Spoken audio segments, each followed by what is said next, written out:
Você sabia que existe o cálice da salvação? Sim, Deus quer te oferecer esse cálice. O cálice da bênção, o cálice da nova aliança, o cálice da salvação. É sobre isso que queremos meditar hoje. O cálice que Jesus nos oferece. Em nome do Pai, do Filho e do Espírito Santo. Amém. Vamos meditar hoje na primeira carta aos Coríntios, capítulo 11, versículos de 23 a 26. Irmãos, o que eu recebi do Senhor foi isso que vos transmiti. Na noite em que foi entregue, o Senhor Jesus tomou o pão e, depois de dar graças, partiu-o e disse: Isto é o meu corpo que é dado por vós. Fazei isto em minha memória. Do mesmo modo, depois da ceia, tomou também o cálice e disse: Este cálice é a nova aliança em meu sangue. Todas as vezes que dele beberdes, fazei isto em minha memória. Todas as vezes, de fato, que comerdes deste pão e beberdes deste cálice, estareis proclamando a morte do Senhor até que ele venha. Palavra do Senhor.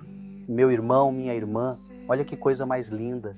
O versículo 26 nos diz com clareza: Todas as vezes que comerdes deste pão e beberdes deste cálice, estareis proclamando a morte do Senhor até que ele venha. Esse cálice é a nova aliança. A palavra de Deus deixa claro: Jesus quer que eu e você bebamos deste cálice.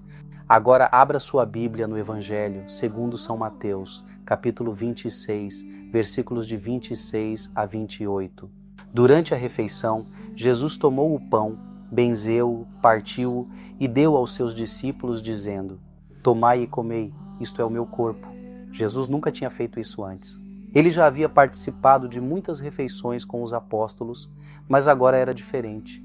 Pela primeira vez ele toma o pão e declara: Isto não é mais apenas pão, isto é o meu corpo. O pão foi transubstanciado. A aparência continua de pão, mas já não é mais pão. É o corpo de Cristo. O mesmo Deus que andou sobre as águas, que multiplicou os pães, tem poder. Ele tem poder sobre o seu próprio corpo.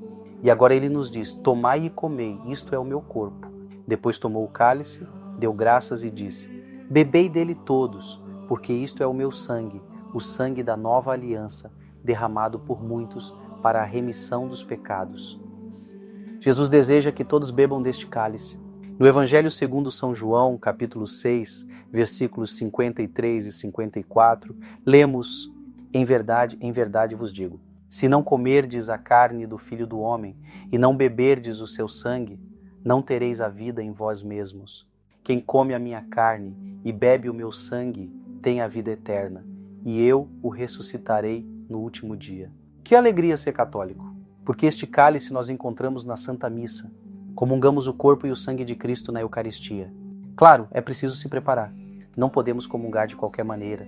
Mais à frente, São Paulo nos ensina que ninguém deve comungar o corpo do Senhor sem antes examiná-lo e examinar a própria consciência. Mas olha que bênção! Quem comunga tem a vida eterna. Na carta aos Hebreus, capítulo 9, versículo 14, está escrito: Quanto mais o sangue de Cristo, que pelo Espírito eterno se ofereceu a si mesmo como vítima sem mácula a Deus, purificará a nossa consciência das obras mortas para o serviço do Deus vivo. O sangue que bebemos neste cálice purifica a nossa consciência. É o sangue da redenção. E na primeira carta aos Coríntios, capítulo 10, o cálice da bênção que benzemos não é a comunhão com o sangue de Cristo, e o pão que partimos não é a comunhão com o corpo de Cristo? Beber deste cálice é entrar em comunhão com Cristo. É o cálice da bênção. Por isso eu te convido agora, escreva aqui nos comentários: eu quero beber deste cálice da salvação. E se você é católico, prepare-se bem para comungar Jesus na Santa Missa. Busque o sacramento da reconciliação, confesse-se, esteja em estado de graça, com o coração limpo, para receber o corpo e o sangue do Senhor. Eu quero comungar o cálice da salvação. E você? Compartilhe este vídeo com mais alguém. Leve essa palavra adiante. E que Deus te abençoe. Em nome do Pai, do Filho e do Espírito Santo. Amém.